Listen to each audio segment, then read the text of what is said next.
Hi,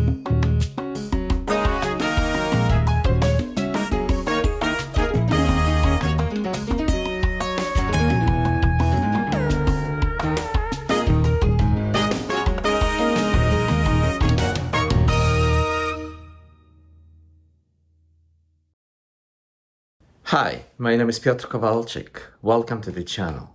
In this episode, we're gonna explore the relationship between musicians and music engineer. Our music engineer, Seth Warren, is gonna share his insight based on his experience.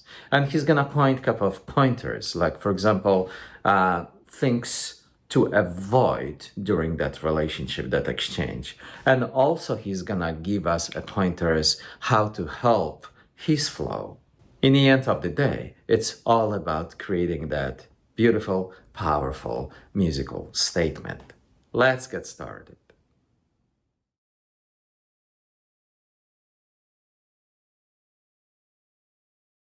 The most annoying thing musicians bring to your workflow. I mean, You're set, you're ready to go. Yeah. And then do you like to be interrupted? Let's just put it that way. I mean, it depends. But it's destructive, right? A bit. I mean, I'm more acceptable of distraction than others. No, I do need to focus though. Yeah. It's hard to be like chatting while I'm actively mixing. But what's the most challenging thing about musicians? The general thing that I'll say is just uncertainty.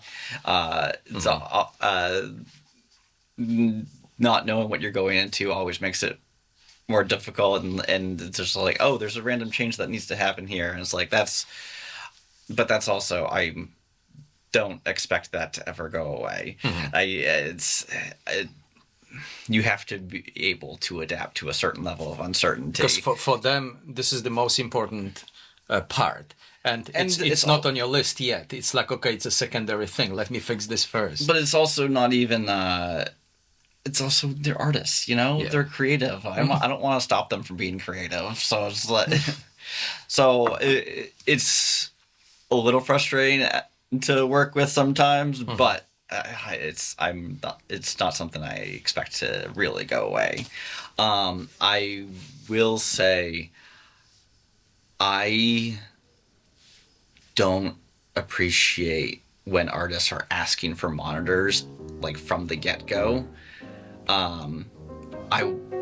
It's works better for me when we're able to like just get a simple bass line, let me get my gains in the right places, and then can you ask for monitors? You don't need to assume that you need this because you always need this or whatever, or obviously I need to hear guitar. It's like, well, have you listened to the room yet? Can you hear the guitar without it? That sort of thing. It's nice to be able... I don't need to get to like mix ready or anything. Just let me build it up, get to a nice comfy place, and then I'm gonna share it. Yeah. But again, I try not to be too rigid with anything. But it happens, basically. Yeah. There's times when I'm being pestered for monitors right as I'm getting started, and it's like there's a lot to do here, you know? There's like 20-something, 30 inputs a lot of times. Making sure everything's coming through, everything has enough gain. So it's a tremendous responsibility, right? And you try to fulfill it. And it's like it needs to happen in order for the show to happen. Yeah. You know? And time is ticking, so... Yes, time is always ticking. Yeah. So yeah, I mean, I'm not gonna like shame. You know what would be cool? I don't know. It's like my wife and I, we like to watch like cooking shows. You know, like a Ramsay show. You know, it's like they've got 20 minutes to cook the meal, and just they are like rushing and just going nuts. Wouldn't it be nice to create a similar show for mix engineers? Right. You know, and kind of put them into that situation. I mean, that shouldn't. That's just a lot of venues just do that anyway. Hey, you only have 10 minutes till doors. Get everything ready. Actually, I mean, sometimes the band doesn't show up until 10 minutes to doors. Yeah, last moment. I mean, there's been times where bands won't show up until an hour after doors. Wow. Thankfully, that's pretty few and far between. But it does happen. Mm-hmm. All right, so we explored that, negative side of the musicians, right? Their expectation and, ability to piss everyone off except themselves. But now, let's just reverse it. How can we help to make your workflow much easier, more comfortable? As a musician, it's a good steward, right? How can I help you to help us? I mean, to be fair, the vast majority of musicians are super nice and not in the way. It's pretty easy to work with in general. I think the way to make it go the smoothest and easiest is to go in, double check, but that the stage is nothing big has to move. Mm-hmm. But then get your spot and get set up with that, knowing where your spot needs to be with that. And just wait until your turn, right? Yeah, basically. Because mics to place, cables to run, and all that stuff. So if you get yourself situated and then you just back off for a little bit, that works great. Just a little patience. It's always great. Things don't need to happen now most of the time. They need to happen efficiently. You need to get them done before a certain time. But and again, that is the norm already, I think. But I guess I just said it to reiterate. Mm-hmm. It's most musicians are a joy to work with. Excellent. Yeah. Oh, that's good to hear. But what comes to mind next, I think, is there any instrument what gives you the most trouble? I mean, drums. Drums? The drums is consistently the most annoying thing to keep out of other things, mm-hmm. As well as, it just takes a lot to record. The smallest drum mic setup is typically, you can get away with 2, but the most commonly is 3. But usually doing 8 to 12 even, mm-hmm. just on drums, to capture all that, which is, so it takes a lot of time that way. Getting mics in certain places, and again, they're loud, so mm-hmm. they bleed into other stuff very easily. So you do need to get creative with wall placement, and if you're doing live, you can't expect to get rid of it entirely for the most part. There's certain things you can do but you can if you really isolate it, but I don't usually want the sounds to be that dry. It makes sense for a vocal booth to get that clean vocal sound so that it can stand solid at the front of a mix. But for most of the other stuff, it's nice to have a little room sound on it, which you mostly get naturally from the room. But the treatment is so important. Just having the room, make sure the room sounds nice, and controlling bleed to the degree where it's still musical, you know? I mean, and that's true with drums on their own, as well as within the whole band context of, you're going to have less trouble if you accept and manage the bleed rather than trying to eliminate it completely. Yeah. You know, in back a few years back in Boston, I had a live drum set on a scene to record the acoustic jazz. And I bought this plexiglass wall around it, and I used these kind of acoustics on top of it. I put this CK 414s for overheads and also tom-toms. And for the snare drum, I've got this little stick, you know, for $150. Like there's a specific mic. Okay. I have it. I'm gonna show you later. Okay. So all I'm saying is just it's possible, but yeah, it's a lot of work, you know, just to angle it and the distance. Well, and then they're everything. also completely cut off. Yeah. You know. Yeah. I mean, it is possible. But a lot of the times, I'm of the mind that the most important part of the recording process is the performance. Yeah. If the performance is there, or if the performance isn't there, then all of your fancy mics and everything doesn't mean anything. If the performance is there, it will sound good on a pretty cheap setup. Yeah. You know what I mean? Obviously, we want both. We want it to sound nice and pristine and be able to hear all the delicate all the nuances, right? Nuances. Thank you. Yeah. But I think doing what you can to prioritize the performance is very important. Which cutting off can be, as well as I think like getting like that like natural.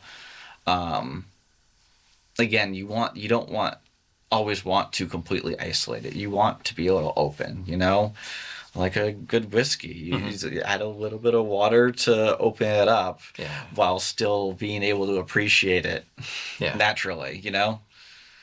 And when it comes to the drummer, how deep you have to go into that relationship to set and test all the 8 or 12 mics. And that's you have to go through one by one, right? Like you see the levels on your mixer, right? And but you want to make sure this is just the start. Well, especially with toms, because they're not playing them all the time. Yeah, so. it's just you snap them. So even if like, hey, just my go-to order going to check drum mics, I'll kick, get that set, snare, get that set, hi-hat, I usually have a hi-hat mic, do the toms, and I don't do the cymbals separately. I just after they do the toms, I'll just say whole kit with cymbals. Oh, I see. Because most of the overheads are getting everything. They're mostly cymbals, but there's a lot of snare in there, and other stuff. So I just do the whole thing, include the cymbals, because I need to hear that part. You're gonna love this question. Okay. I mean, maybe not today, but it's very personal. Impact on your personal life through that kind of job, and also your physical health. Because I'm assuming, you got a gig, you've got a recording studio, the recording studio expands upon 8-12 hours, right? Even longer. They ask you to mix after that. It's just sleepless night, you continue, right? Yeah. So there's like a aspect of physical health involved, and also your personal life. What it's like to, find that balance. Yeah, it is. It's different, especially doing the live thing, because most of your working hours are nights and weekends, when other people have that time off. Yeah. As the specific, I mean, that's what you're aiming for. That's what that is for your job exists for other people's time off, you know? So it definitely puts you in a different routine. And I mean, it puts you very close to like the server crowd. Definitely befriend those guys a lot. And for sure, physical health, you get pretty beat up. Live is easier to go longer because at least you're doing different things, you know? Like you're doing the whole setup thing and do a sound check, and there's usually a decent break in there, where you can just like sit and have some food and whatnot, before going into, and once the show starts, most of the craziness is done. Yeah. But you definitely need a break. If I'm going straight from setup and sound check into show, I am feeling fatigued. You know, it definitely gets tougher. As well as in studio, I think it's pretty difficult to go for super long bouts, and even if it's just me mixing in without even any distractions, like just you get ear fatigue. Your ears are, because you're using them pretty intensely. Yeah. Really analyzing what you're hearing with it, and directing that more pointedly. Yeah. So So you get ear fatigue, and it's like your decision-making ability gets weaker the longer you go on. Yeah. I think, I try mixing days. I struggle to go more than like 6 hours for a day, 6 to 8.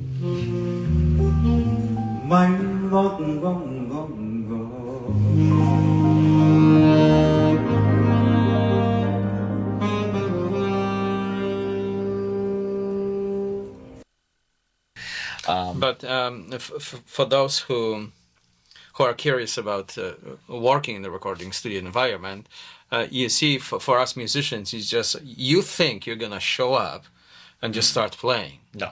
And it doesn't work that way. You're gonna show up, and guess what? This gentleman is gonna run like a maniac for 2 hours, just miking everything, trying to route everything, every need, right, into that console. And then, Pro Tools or wherever DAW he uses, he just sets everything up, and it takes 2-3 hours, and then we can start recording. So now, at this point, he's exhausted. Yeah. And he has to stay focused and kind of be there with you through the recordings, making sure that there's no mistakes, right? Which is why I try not to mix the same day as recording. So you just record, let's go home, come back, and then... Yes. Because the ear fatigue, the first part of the day is just getting set up and like, okay, you're in this spot, I have to do this barriers like I was talking about for the treatment and everything, mic placement, and using your ears to like, is this the right mic placement? No, I don't like that one. Can we move this a little bit this way?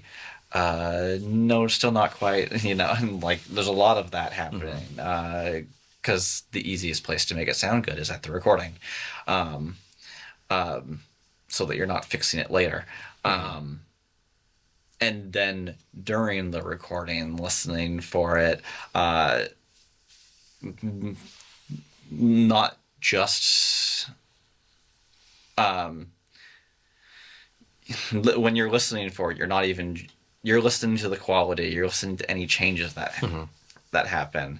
You're also, because most of the time when you're doing the studio stuff, you kind of act as producer a little bit too. Like old school was the engineer, his job is to get the mic set up and hit the record button, and the producer is the one that's kind of like listening critically and everything. It's like, no, the engineer's doing a lot of that too these days, of especially if you're doing like multiple takes over a section of a song. Like okay, the first line was really good on take 3, but the second line was much better on take 5. To make sure you don't erase it. You put it in the right place. Well, and like keep taking notes and everything, and and yeah, not just listening to the sonic characteristics, but also listening to the performance, and because that applies to a degree to like your delivery was better on this one, but also to actually because if you're doing like full band takes, like actually you two kind of hit a weird harmony on this take.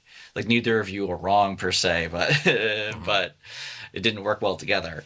And so you're listening for that stuff because you're usually assuming you're playing to a click and like putting together takes, which is, I think, one of the benefits of studio. Not necessarily like tweaking everything to make it perfect, but like using the best of multiple takes in order to make it that much more of a compelling thing. Usually you're going to be the one cutting that together, assuming you're going to be mixing it. That is kind of part of that job, the recording, the editing, and then the mixing. We're gonna stop here. Next time when we see each other, Seth Warren is gonna guide us through essential music equipment for our recording studio. Because you know for certain that when you run on a small budget, you cannot afford to buy a crappy music equipment.